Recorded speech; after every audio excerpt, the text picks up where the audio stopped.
베드로전서 1장 5절을 보죠. 베드로전서 1장 5절을 보겠습니다.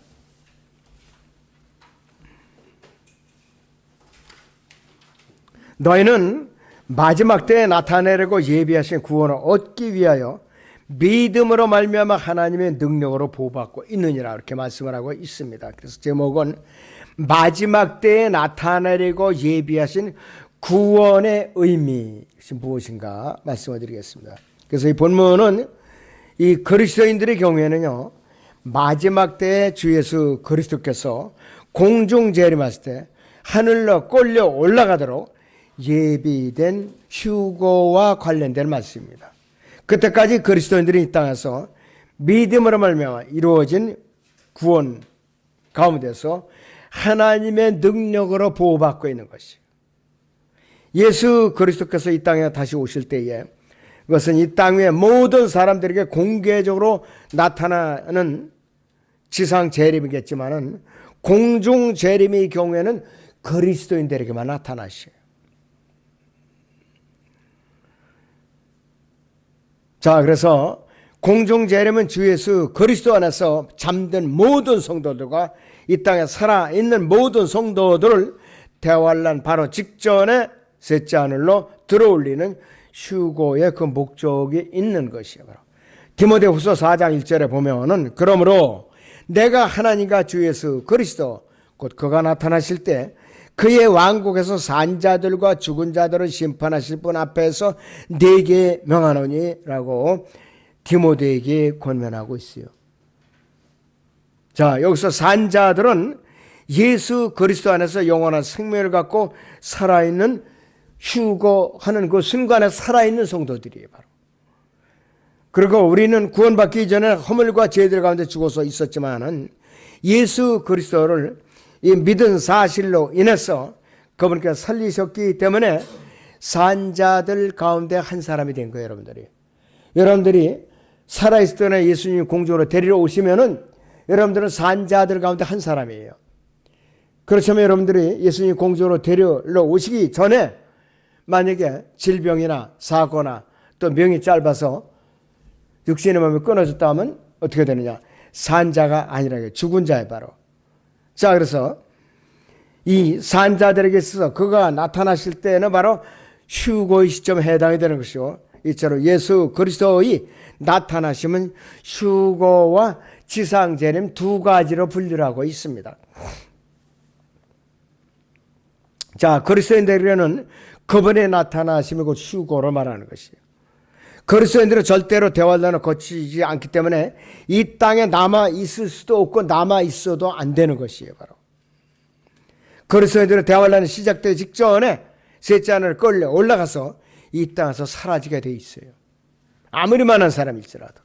이것이 주 예수 그리스도의 나타나심의 첫 국면인데, 반면에 대환란이 끝나갈 무렵에 주 예수 그리스도께서는 이 땅에 몸소 내려오셔서 적그리스도의 세력을 무력으로서 전멸시키고 아마겟돈 전쟁을 말하는 것이요, 지상 왕국을 세우시는 거예요. 이것이 그분의 나타나시면 두 번째 국면입니다, 바로. 재림이라고 말할 때 이것은 보통 그분의 두 번째 나타나심을 말하는 거죠. 지상 재림을 말하고 있는 것이. 자, 그런데 그리스도인들에게는 첫 번째 나타나심, 즉 공중 재림을 말하고, 그리스도인들이 혼의 구원은 영적으로는 이미 완성이 됐는데, 영적으로는 이미 여러분이나 전에 혼이 셋째 하늘의 천상에 올라가 있어요. 올라가 있다 이거예요.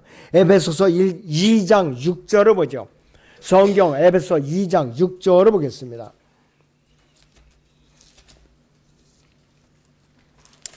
에베소 2장 6절을 봅니다. 5절부터 6절을 봅니다. 죄들 가운데서 죽었던 너희 우리를 그리스도와 함께 살리셨으니 너희가 은혜로 구원을 받은 것이니라. 또 함께 일으키사 그리스도 예수 안에서 천상에 함께 앉히셨으니, 셋째 하늘에 낙원에 앉혀 있다 이거예요. 낙원에. 바로. 자, 그래서 이것이 하늘 나라가 아니에요. 왕국이란 말이에요, 바로. 자, 그래서 우리의 구원이 실질적이고도 물리적으로 완성되는 것은 구속받은 몸을 잃고 휴고 때 이루어지는 거예요. 지금 아직 미완성 상태예요. 이것이 바로 마지막 때에 나타나려고 예비하신 구원의 의미라는 것이에요. 다시 한번 말씀드려요. 우리의 혼의 구속은 이미 이루어졌어요. 그러나 몸의 구속이 아직 안 이루어졌어요. 자, 우리가 영적으로는 우리 혼이 셋째 하늘에 가 있습니다. 그러나 몸의 구속이 완성이 안 돼 있기 때문에 이 땅에서 마지막 때에 나타나려고 예배하신 그 구원에 우리는 소망을 기다리고 있는 거라 이것이에요. 그러니까 괴로운 거예요, 여러분들이. 왜? 모기는, 우리의 변화받지는 몸은 마귀가 붙들고 있거든요. 감각을 갖고 있어요. 다치면 아프지요. 또 이렇게 병들면 또 아프지요. 또 잠을 자야 되죠. 일을 해야 되죠. 굶으면 배가 고프죠. 어쩔 수 없어요. 몸이 변화밖에 안 했기 때문에. 그래서 마귀가 붙들고 있는 것이에요. 초림과 재림 이 두 가지 그림이 공존하는 예언들 가운데서 선지자들은 주 예수 그리스도의 십자가의 고난과 다윗의 보좌에 앉으신 그분의 영광을 동시에 바라봤어요. 그러니까 초림 때에 예수 그리스도와 재림 때의 예수 그리스도, 그 사이에 교회의 골짜기가 숨어 있다 이거예요. 구약의 선지자들이 이걸 볼 수가 없었던 것이에요. 바로 이것이 그들에게는 신비였고, 바울을 통해서 이 신비가 밝혀질 때까지 어떤 사람도 구약의 선지자들은 알 수가 없었다 이거예요. 바로 구약의 선지자들 열심히 조사하고 연구했던 것이고, 심지어는 천사들도 간절히 살펴보기를 원했던 것이에요. 바로 베드로 전서 1장을 봅니다. 다시 베드로전서 1장 10절에서 12절을 보겠습니다. 베드로전서 1장 10절에서 12절을 같이 봅니다. 이 구원에 관해서는 너희에게 임할 은혜에 관한 예언한 선지자들이 열심히 조사하고 살펴보던 것이며, 그들 안에 계셨던 그리스도의 영이 그리스도의 고난과 다가올 영광을 미리 증거하실 때 그 영이 무엇인지 또 어떤 시기를 지시하시는지 탐구하던 것이니라 그랬어요. 그분의 고난은 예수로의 초림이라는 봉우리예요. 또 그분의 영광은 재림이라는 봉우리라 이것이요. 그 사이에 2000년이라는 교회 골짜기가 숨어 있었기 때문에 아무도 알 수가 없었던 것이요. 12절에 보면 그들이 행한 사역들은 자신들을 위한 것이 아니라 우리를 위한 것임이 그들에게 계시되었고, 교회 시대의 성도들에게 계시되었다 이것이요. 이것이 하늘로부터 보내진 성령으로 너희에게 복음을 전한 자들을 통하여 너희에게 이제 전해졌으며, 천사들도 살펴보기를 간절히 바라는 것들이니라. 천사들도 몰랐어요. 그들도 살펴보고 알기를 간절히 바랐던 것이에요. 그들도. 그러나 여러분들은 다 알고 있잖아요. 은혜 시대에 태어났기 때문에. 정말로. 자, 여러분들이 에베소서 3장을 보겠습니다. 에베소서 3장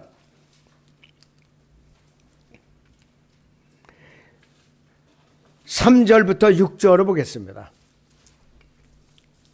에베소 3장 3절에서 6절을 보겠습니다. 이것은 그분이 계시로 내게 신비를 알게 하신 것이며, 내가 전에 간략하게 쓴 것과 같으니 너희가 읽을 때 거기서 그리스도의 신비 안에 있는 나의 지식을 이해하게 되리라. 그것이 성령으로 그의 거룩한 사도들과 선지자들에게 지금 계시된 것처럼 다른 시대들에서는 사람들이 아들들에게 알려지지 아니하였으니, 이는 이방인들이 복음을 통하여 그리스도 안에서 공동 상속자가 되고 한 몸이 되며 그의 약속에 따른 약속의 동참자가 된다는 것이니라 그랬습니다. 9절 10절을 봅니다. 또 예수 그리스도를 통하여 만물을 창조하신 하나님 안에서 세상이 시작된 때부터 감추어져 왔던 신비 교제가 무엇인지 모든 사람에게 알게 하려는 것이니, 이는 이제 교회를 통하여 천상에 있는 정사들과 권세들에게 하나님의 다양한 지혜를 알게 하려는 것이라 그랬습니다. 사도 바울을 통해서 처음으로 계시된 거예요, 이것이. 그 사도 바울은 대단한 사도예요. 특별한 사도예요, 여러분들. 교회에 대해서 계시를 받은 사람이에요. 바로 그리스도의 몸에 대해서 계시를 받은 사람이에요.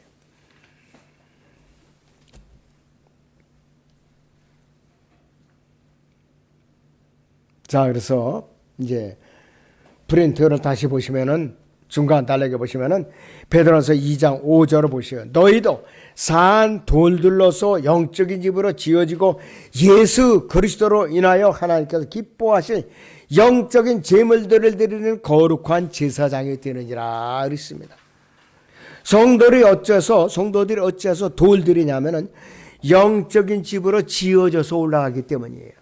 눈에 보이는 돌이 아니에요. 사람을 쳐 죽이는 그런 돌이 아니라 영적인 돌들이에요. 이것도 이 영적인 집은 살아있는 집이요. 그렇기 때문에 자라나더라 이거예요. 자라나는 집이에요. 바로 이 집이 살아있고 자라는 집인 까닭은 그 집을 지어 올리고 있는 우리는 산 돌들이기 때문이에요. 유기체이기 때문에 우리가 죽은 돌이라면 그 집도 죽은 집이요. 자라지 못하는 집이에요. 이 영적인 집은 또한 거룩한 성전이요. 그렇기 때문에 하나님의 거처가 되는 건물이 된다 이것이.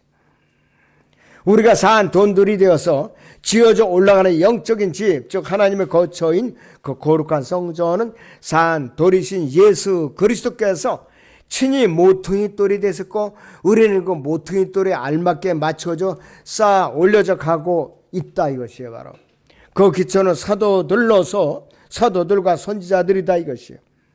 여러분들 이 건물 안에는 지금 벽돌들이 이렇게 쌓여져 있잖아요. 죽은 돌이잖아요. 숨을 쉴 수가 없잖아요. 자라날 수가 없어요.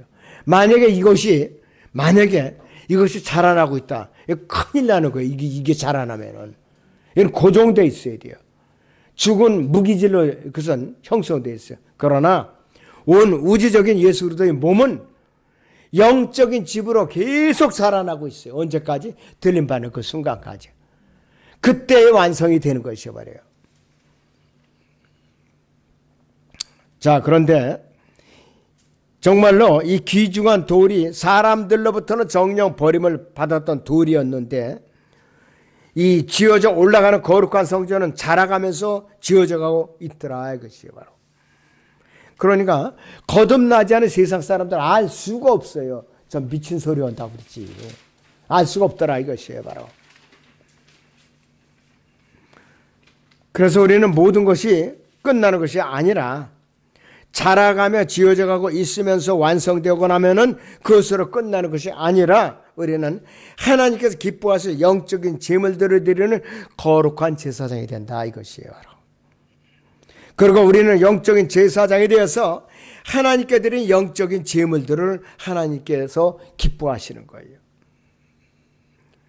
자, 우리가 드리는 영적인 제물들은 하나님께 기뻐하시는 이유가 예수 그리스도 이름으로 드리기 때문에 그래요. 그렇지 않으면 아예 받아주시잖아요. 그렇다면 영적인 제물은 무엇인가 하겠어요. 거듭난 성도들이 드리는 말 그대로 영적인 제물들이에요. 히브리서 13장 15절 16절을 거기 보시면은 그러므로 우리가 그 문을 통해서 찬양의 제물을 하나님께 계속해서 드리자. 이것이 그의 이름에 감사하는 우리 입술의 열매니라.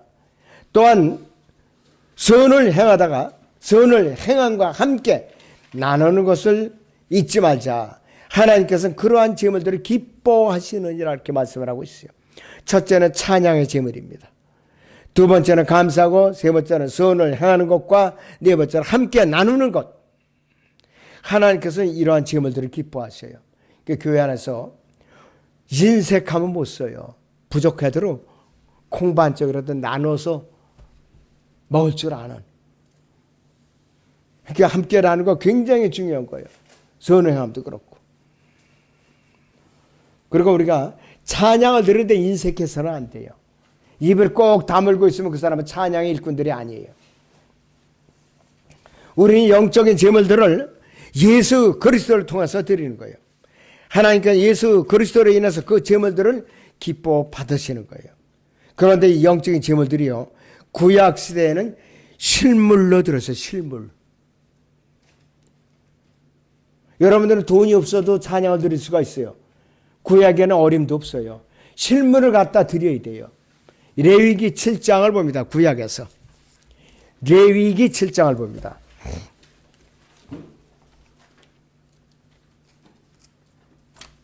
12절에서 13절을 보죠.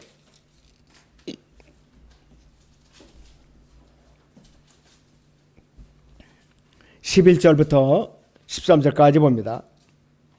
그가 주께 드릴 화목제의 희생 제물의 법은 이러하니라. 만일 그가 감사함으로 그것을 드리려면 그는 기름에 섞은 누룩 없는 과자와 기름 바른 누룩 없는 전병과 고운 가루에 기름을 섞어 튀긴 과자를 감사의 희생 제물과 함께 드릴지니라.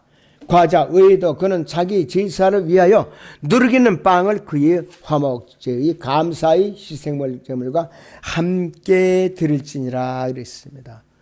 구약에서는 성막에 가잖아요. 빈손으로 절대 못 들어갑니다. 아무리 가난한 사람도 밀가루 몇 에바라도 꼭 떠가지고 가야 돼요. 왜 그런가?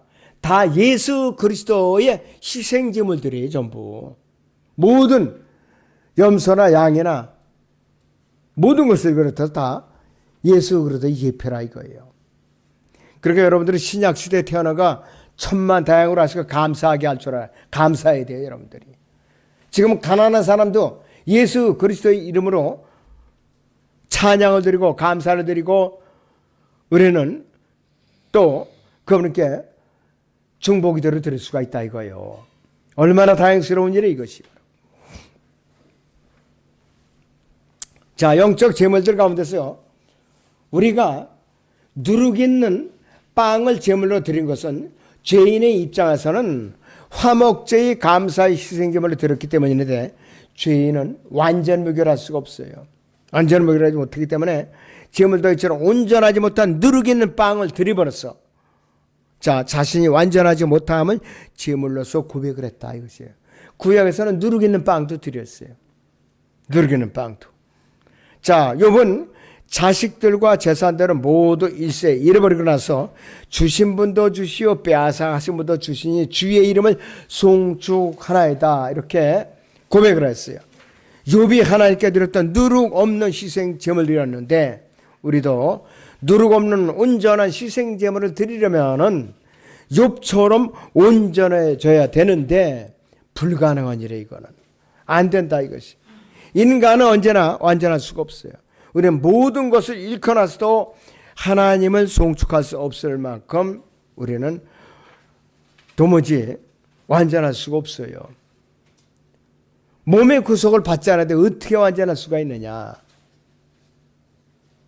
그래서 제독교에서는 잘못 해석을 해갖고 시간 회개를 해야 된다고 그럴 거야.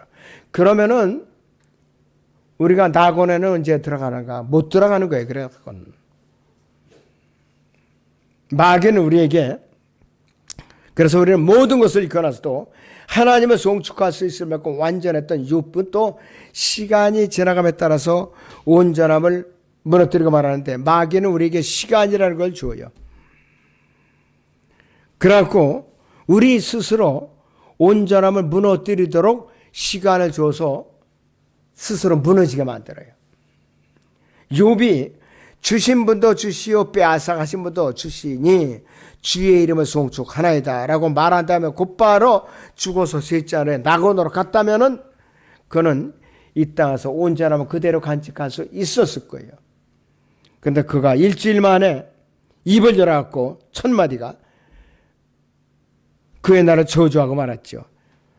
욥기 3장 11절에 보면 어찌하여 내가 태에서 죽어 나오지 아니었던가? 어찌하여 내가 배에서 나왔을 때 숨을 거두지 아니었던가?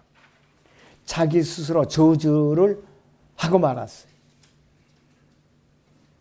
그것이 인간이에요. 바로 겨우 일주일밖에 안 되는 시간이었지만은 욥처럼 온전한 사람도 자신의 온전함을 물어들이는 데는 충분한 시간이었어요.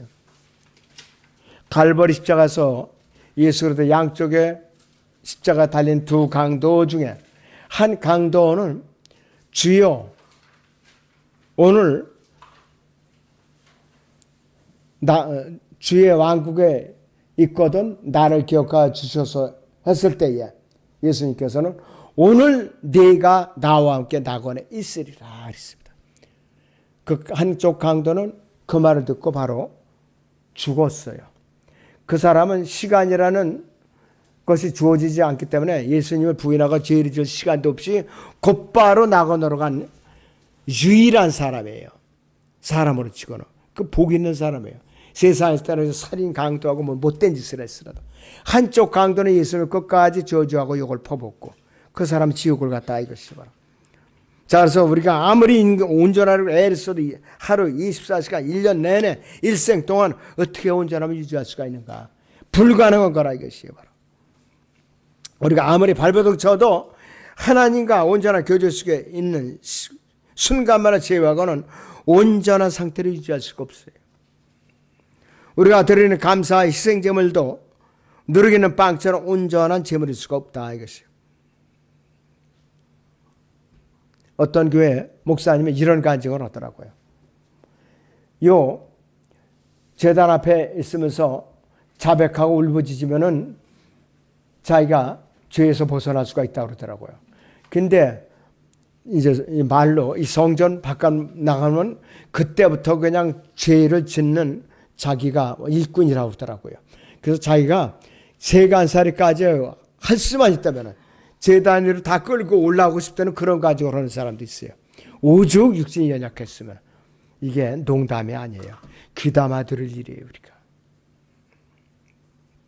우리가 드리는 감사의 희생제물도 누르기는 빵처럼 온전할 수가 없다 이것이에요. 바로 그렇기 때문에 하나님께서는 우리의 온전하지 못한 영적 제물들을 예수 그리스도를 통하여 받기를 원하시고 그분을 통하여 받으시는 제물을 그분으로 인해서 기뻐하신다 이거예요. 그럴 때는 우리 요한일서 1장 9절에서 2장 2절에 있는 것 같이 자백이라는 도구를 우리에게 주셨어요. 우리가 넘어지지 않게. 넘어지면 바로 자백하면서 일어서게끔. 자,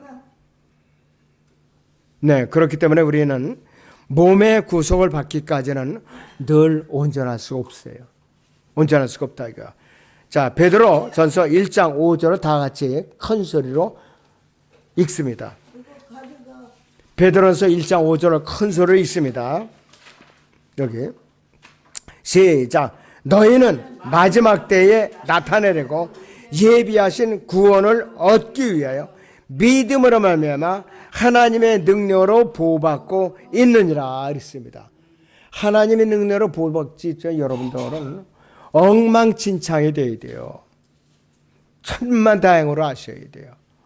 정말 여러분들이 이 믿음이 망가지지 않도록 하나님의 능력으로 보호받고 있다는 말이 얼마나 다행스러운 말인가. 여러분들의 마음속 깊이 숙지하시고 되뇌시기 바랍니다. 이 베드로전서 1장 5절은 계속해서 암송하고 지내셔요. 굉장히 소중한 구절입니다. 자, 기도하겠습니다.